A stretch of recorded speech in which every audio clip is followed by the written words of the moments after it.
I've known Owen for years, good friend of mine. One of the reasons why I teach. His name's Branson. He is a second-time convention speaker, spoke London 2011. Also, instructor or lead something, executive instructor for RSD. But does a bunch of cool stuff. We know a lot of the same people. Come up here, man, and let's take it away. You are the headliner, buddy. I am. I get the headline. Nice. Sweet. All right, welcome everyone. Who here is tired? I'm really tired. I woke up at 9:30. I was up till like 5 a.m. shooting video blogs this morning. Had to teach for a couple hours today. So I'm actually in a very talkative mood. This will be good. I'll try to make it energetic. Anyone in here not know who I am? A couple people? Sweet. I'll do a brief little bio then quick. I work for Real Social Dynamics, teaching for about 5 years now. I've done over 40 countries now that I'm in Australia. I was in Australia here for about 6 weeks. I actually leave tomorrow. I'm going to China for my vacation. Yeah. So I was here. I did Melbourne for a couple weeks. I did Sydney 2 times. I was in Perth last weekend and Brisbane as well. And it was pretty cool. The whole thing was kind of sold out. And at the end, we added a couple extra dates. And we're like, oh, I got to do one more in Melbourne. And then I say Melbourne wrong. I'm sorry. I don't know how to say it in the Australian accent. But I had one extra one here. And all of a sudden, Anthony's like, dude, that's the same weekend as the convention. I'm like, shit. And this is actually exactly how it worked out for the London one, too. I was like, dude, I'm in London the same weekend as the convention. So it's really nice that I can do this because the last one was pretty sweet from a promotion standpoint. So today I was trying to think about what I wanted to talk about. And actually, since it's kind of a culmination week for me, this is actually probably the biggest week of my life, crazy enough, I figured I better talk about myself. So that's what I'm going to do today, talk about myself. In the year 2012. So for me, this year has been kind of extreme ups and downs. I turned 30, so that was like, I had my 30 life crisis for a bit. And starting off the year, so I've been teaching with RSD for about 5 years, and I realized January and February I went to Europe for 2 months, and what happened was during that time, I'd been kicking ass for the last couple of years, rolling, hitting shit up, lots of girls. I always say talking about the girl shit, it's kind of like Bill Gates talking about money or something. It's like he doesn't need to brag about that shit. That's kind of how the girls stuff is for me after doing this for so long. But I was like, cool, I'm going out, hitting it up. But at some point, I felt like I was kind of going through the motions a bit. And is anyone here, who has been doing this for like 5 years, like the pickup shit, 5, 6 years? Do you ever feel like you're going through the motions? It's like, why am I doing this again? I'm going out. All these guys in the front are like, no, it's awesome. They love this shit. First couple of years are like that, but then you get in it for a while. And especially I think for me, because I'm a teacher too, it's like I have to go out sometimes. And it's like not every night I go out. I want to go out. But I'm like, okay, I'm going out, doing it again. Or I'm with some friends, they're traveling with me. So like, we're going out. And what I realized what it was after the fact now, is there was a period of about 14 months where I just wasn't growing. So I had like a 14th month plateau, which is a pretty long time to be on a plateau. Who here has like actually hit a plateau in the game if you guys are young? Or like fresh in this? You've hit your first plateau? I think the first one for me was, I took a boot camp with RSD in 2007 as a client. And the first one I had after my boot camp was about a couple months in. And the first one that's pretty consistent after you take a boot camp is you get that ego of being successful with girls. So it's like I take the boot camp, get rid of all the approach anxiety, and all of a sudden after a couple months, I'm getting all this like glory, having a lot of fun, kicking ass, getting a lot of results, a lot of girls. And then all of a sudden, I get approach anxiety again. And I'm like, what the hell is this? And what it came from was the fact that I started getting that ego of being successful with girls. And then the problem was like every girl I go up to, I'm like, am I still good? And I got to like prove it to every girl. So instead of doing that, I was just like afraid, and I was like, holy shit. How do you get over that? At that time, no one even really had any advice for me. But what I did was basically, I'm like, I'm gonna go out tonight and just get fucking rejected by every single girl. Try to have them just like have them get pissed at me. So I'd go out, use stupid openers, just like, yeah, I can't even think, like, I'm gonna fuck you in a dumpster later or some shit. Like, and they're like, what? Like, is that gonna work? Of course not. But what happened was, or I'd start like throwing ice cubes and shit. But because I didn't care, all of a sudden, whoa, because I didn't have that outcome dependence anymore, all of a sudden everything was hooking again. So I went through like a month or two of no approaches hooking, and then cool, all I realized what it was this ego that I had to shatter through doing some cool, fun shit.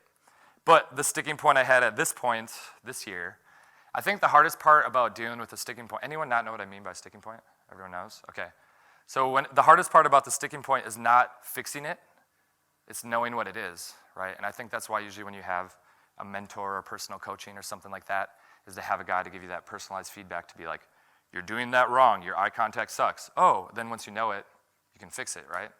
So for me, not having a lot of people that I can kind of confide with or that are that further along than I am, it's hard for me to like get that sort of advice from people.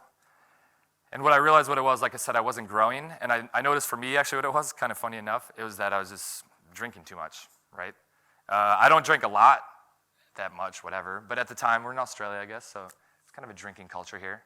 I noticed, let's say at the 8 to 10 drink range, it's like, it was weird because you get to a point where attraction is really not even an issue anymore. Like for me to think about attraction, it's kind of like, cool, 2007, 2008, I was kind of like working on that shit, building attraction. You get to a point where you're like, okay, I know how to get in there. 8 out of 9 girls, it's gonna go decently. But then I always say the game is really played at logistics, kind of dealing with kind of the end of the road type shit.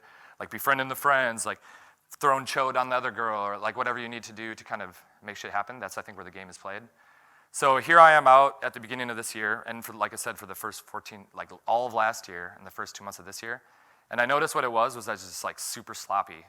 So I go out, you have a couple drinks, and you're like, what's up, girl? Yeah, and you're like doing all the shit, you're moving around, and you're like, yeah, I'm gonna fucking pull this one. And all of a sudden you go, you're like, you ready to go? She's like, no, I'm the designated driver. And you're like, screen for logistics. Why didn't I even think about this shit? It's because I was drinking, right? So I think a lot of people are like, I quit drinking because it's healthy. Or like, I want to be healthy, I want to be fitness focused. For me, I was like, shit, this shit's for game. That's the only reason why I quit it, because it's like, I don't need to worry, like I said, the attraction stuff, you just go in, be fucking loud, open that shit up, it pops open. But I think, like I said, befriending the friends, working logistics, screening for some of that stuff, and kind of where the end is played there, that's where you really got to be on top of it, on top of your focus. So I'm thinking, you know what, I'm an instructor here. I've done this for fucking 7 years, gone out like 5-6 nights a week for 7 years, teaching for 5 years. And I'm like, okay, cool, I'll just stop drinking. So in February, what happened was I went to Brazil for Carnival. So I went straight from Sweden to Carnival. It was kind of extreme. And I'm like, I'm going no drinking in Carnival, which is very challenging. That was probably more challenging than the game thing. But all of a sudden, I'm out, and I'm completely in my head. And I realized that the drinking, what it did, it hit all these like underlying sticking points that I didn't even know I had, because like the booze kind of hides it a bit, right? And so I was like, holy shit, there's like these very newbie beginner things, right?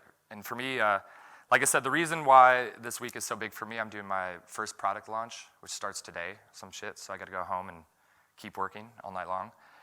And in the product, it's called Evolutions. I have different kind of skill sets and game levels for each level. So you have like the beginner, the newbie level, the intermediate level, and the advanced level. And I feel that for guys I think when guys get into this, they think that as you reach each level, kind of like you evolve and you learn new things. And of course you learn new things, you learn kind of different things in the skill set. But actually I think what makes you kind of move forward is that you kind of just get rid of the shit that is underneath here that's holding you back, right? So everyone has different things underneath here. It's different for every guy. Maybe you have you tend to qualify yourself a little bit or something like that. Even at the advanced level, some guy might still qualify himself. Or maybe he's not really good at the initial like building momentum. It's kind of like, oh, just have a couple beers here, instead of like going out, warming up on a couple different girls and kind of getting in the flow nicely. And for me, so what I noticed was when I got like full sober mode, is that I had these really obvious sticking points. One of them was I still had this aversion towards mixed sets. I was like, what the fuck? Like I throw dudes in mixed sets every single weekend. I teach boot camp almost every weekend. And then when I'm just like in the flow and shit's happening, I don't even notice, oh shit, there's a guy here, I don't even pay attention. But for me, all of a sudden I'm out and I'm in fucking Sao Paulo or something like this, and I see this girl talking to a guy, and I'm like, okay, I'm gonna do this shit. I'm like, you can do it, Brad. You can do it. And I'm like, what the fuck? Like, why are you afraid here? What the hell is this shit, right? Like, just do it. So I go over there and I'm like, hey, how's it going? Talking to her. She's like, oh yeah. I'm like, who are you here with? She's like, that's my boyfriend. I'm like, okay, cool. Well, have a good day, guys. And I like ran away and I'm like, yes. And my friends are like, what's up? I'm like, I'm ready to go, guys. Like, the night was a success. And they're like, what? And I actually, in my head, I'm like, I haven't done like a fucking couple set in like years or something like that. I feel like for me, my own game, in a lot of ways what it's been for a couple of years, and it's still like, everyone's evolving and everyone has different things that they're good at. For me, I was like the best at like I'd be graded in the slam dunk contest. So if all of a sudden it's like, you're in there, somebody throws you the alley-oop, I'd be like, I'll take that shit, fucking spin around, fucking hit that shit, it looks all cool, right? But if you have me in like the dribbling test where you're like, the fucking agility course, I wouldn't be good at that shit at all, right? And that's, for me, the fundamental kind of basic stuff there is really hitting your warm-ups properly, getting in there, right when you get in the club, have the discipline to, get those first approaches out of the way, some of that type of stuff, and it's a skill. It's a discipline. It's like a discipline and a skill to do that. And again, when you have like the few drinks at the beginning there, you can get kind of lazy on that. So that was one of the first sticking points that I really needed to overcome.